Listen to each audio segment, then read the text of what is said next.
오늘은 2020년 4월 10일 고난주간 6번째 날 금요일입니다. 예수님의 마지막 한 주에서 금요일은 순환의 날이었고 십자가의 날이었습니다. 배반당하셨고 그리고 잡히셨습니다. 공회 앞에 서셨고 빌라도에게 신문을 받으셨습니다.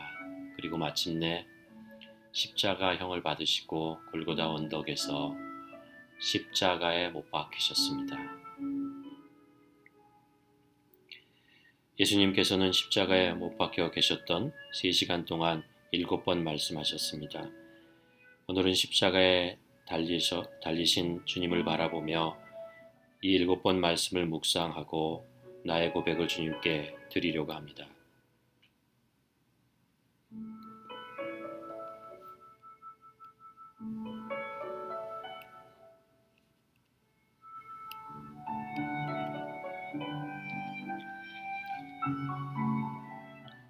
아버지여, 저들을 사하여 주옵소서. 주님은 아무 잘못을 하지 않으셨는데도 사람들은 주님을 십자가에 못 박았습니다.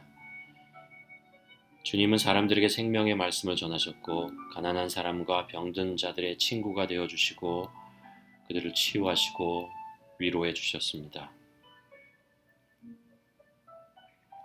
아무리 생각해 보아도 주님은 죄를 짓지 않으셨는데 왜 그 죄인이 죽어야 하는 십자가에 달리셨나요? 누가 주님을 채찍질하고 주님의 얼굴에 침을 뱉고 가시면류관을 씌우고 손과 발에 못을 박아서 십자가에 매달게 했나요?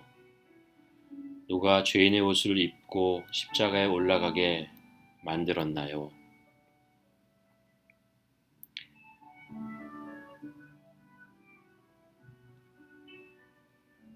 내 눈안에 있는 들보는 보지 못하고 남의 눈에 있는 작은 티끌만 크게 보는 나, 다른 사람의 회개만을 요구하는 나 자신이 왕되어 살기를 바라는 내 비난의 눈을 늘 다른 사람을 향하고 있는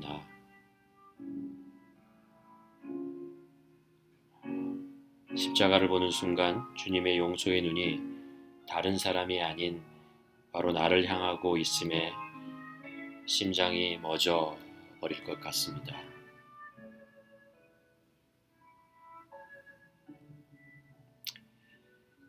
내가 진실로 내게 이르노니 오늘 내가 나와 함께 낙원에 있으리라. 예수님의 십자가 양쪽에는 2개의 십자가가 더 있었습니다. 한쪽에는 주님의 십자가를 바라보며 자신의 죄를 깨달은 사람의 십자가였고 다른 한쪽에는 그렇지 못한 사람의 십자가가 있었습니다. 자신의 죄를 깨닫지 못한 강도는 네가 그리스도가 아니냐, 너와 우리를 구원하라 라고 얘기했습니다. 이 고백이 진실이었으면 얼마나 좋겠습니까? 그런데 성경은 비방하였다 라고 기록하고 있습니다. 마지막 기회를 잃어버린 불쌍한 사람. 그리고 다른 한쪽에는 주님의 용서의 눈이 자신을 향하고 있다는 것을 깨닫고 죄를 회개했던 강도가 있었습니다. 이 사람에게 예수님은 오늘 내가 나와 함께 낙원에 있으리라고 약속해 주셨습니다. 주님, 저도 주님의 용서의 눈이 나를 향하고 계심에 감사드립니다. 죄를 부끄럽게만 머무는데 잊지 않게 하시고 용서를 위한 주님의 십자가를 외면하지 않게 도와주시옵소서.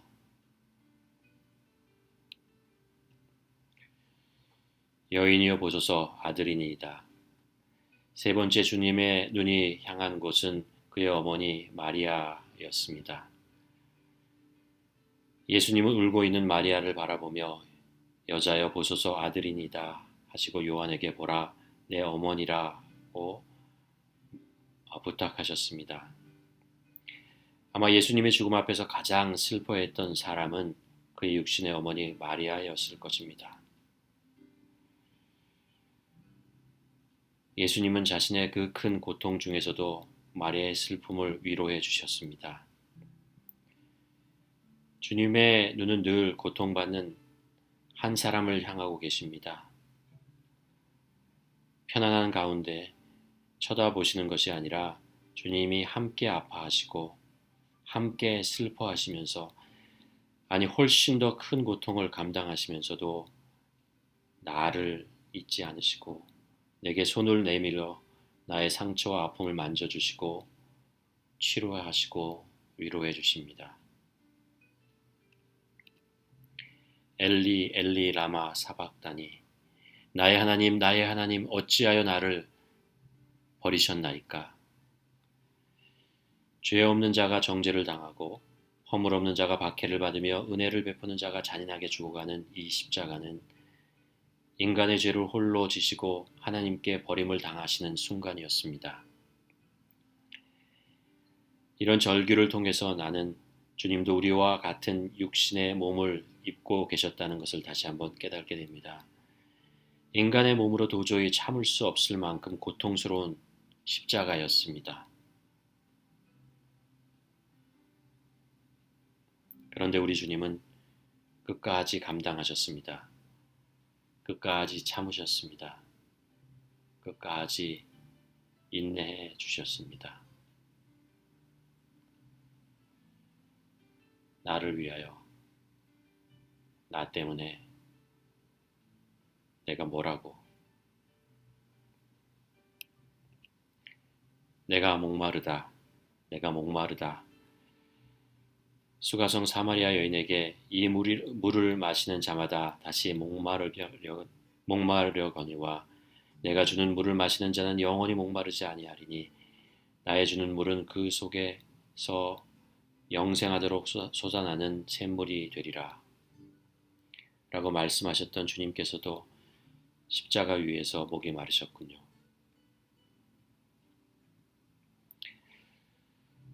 우리에게 영원히 목마르지 않는 생수를 주시기 위해 마지막 순간까지 그 갈증을 체휼해 주시는 주님. 나는 얼마나 자주, 얼마나 많은 방법으로 이 목마름을 해결하기 위해서 우물가를 배회하며 살아왔던가요? 우리가 어디서 이 목마름을 해결할 수 있겠습니까? 오직 선한 목자 되신 주님이 나를 쉴만한 물가로 인도하실 때뿐입니다. 다 이루었다. 십자가에 달리시기 전날 밤에 가죽 채찍으로 39대의 매를 맞고 온몸이 피투성이가 되었습니다. 또한 가시관을 쓰신 머리와 대못에 박힌 양손과 양발에도 피가 흘러내리고 있었습니다. 주님은 무지한 군병의 창의 옆구리를 찔리셔서 물과 피를 다 쏟으셨습니다. 주님의 옷은 군병들이 제비뽑기로 나누어 가졌고 벌거벗은 채 죄인인 나의 옷을 입으시고 십자가에 높이 매달려 계셨습니다. 그런데 이분이 바로 하나님의 아들이십니다. 이분이 바로 나의 죄를 담당하시고 나의 죄를 용서하시기 위해서 죄도 없으시면서 가장 죄 많은 자처럼 십자가에 높이 달리신 것입니다. 그리고 끝까지 그가 하실 일을 이제 다 이루시는 것입니다. 주님, 주님, 저는 이 은혜를 감당할 자격이 없습니다. 주님,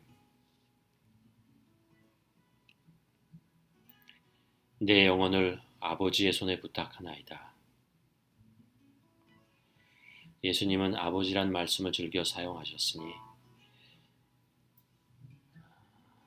산상 설교 가운데서 17번, 6월절 다락방에서 45번, 요한복음 17장에서 6번 사용하십니다.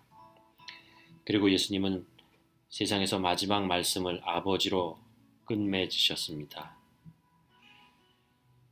아무리 장성한 아들이라도 마지막까지 의지할 수 있는 분은 아버지입니다.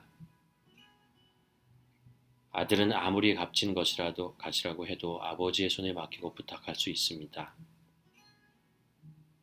그래서 예수님은 육체로부터 분리되려는 찰나에 있는 이 순간에 그의 영혼을 아버지의 손에 부탁하셨습니다.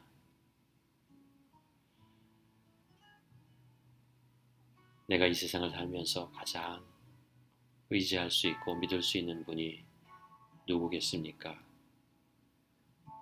아버지 하나님이십니다. 하나님은 나의 아버지이십니다. 내가 마지막까지 의지할 수 있는 분이십니다. 주님, 저도 나의 인생, 나의 생명, 나의 모든 것을 하나님의 손에 맡기기를 소원합니다. 하나님, 저를 받아 주시옵소서.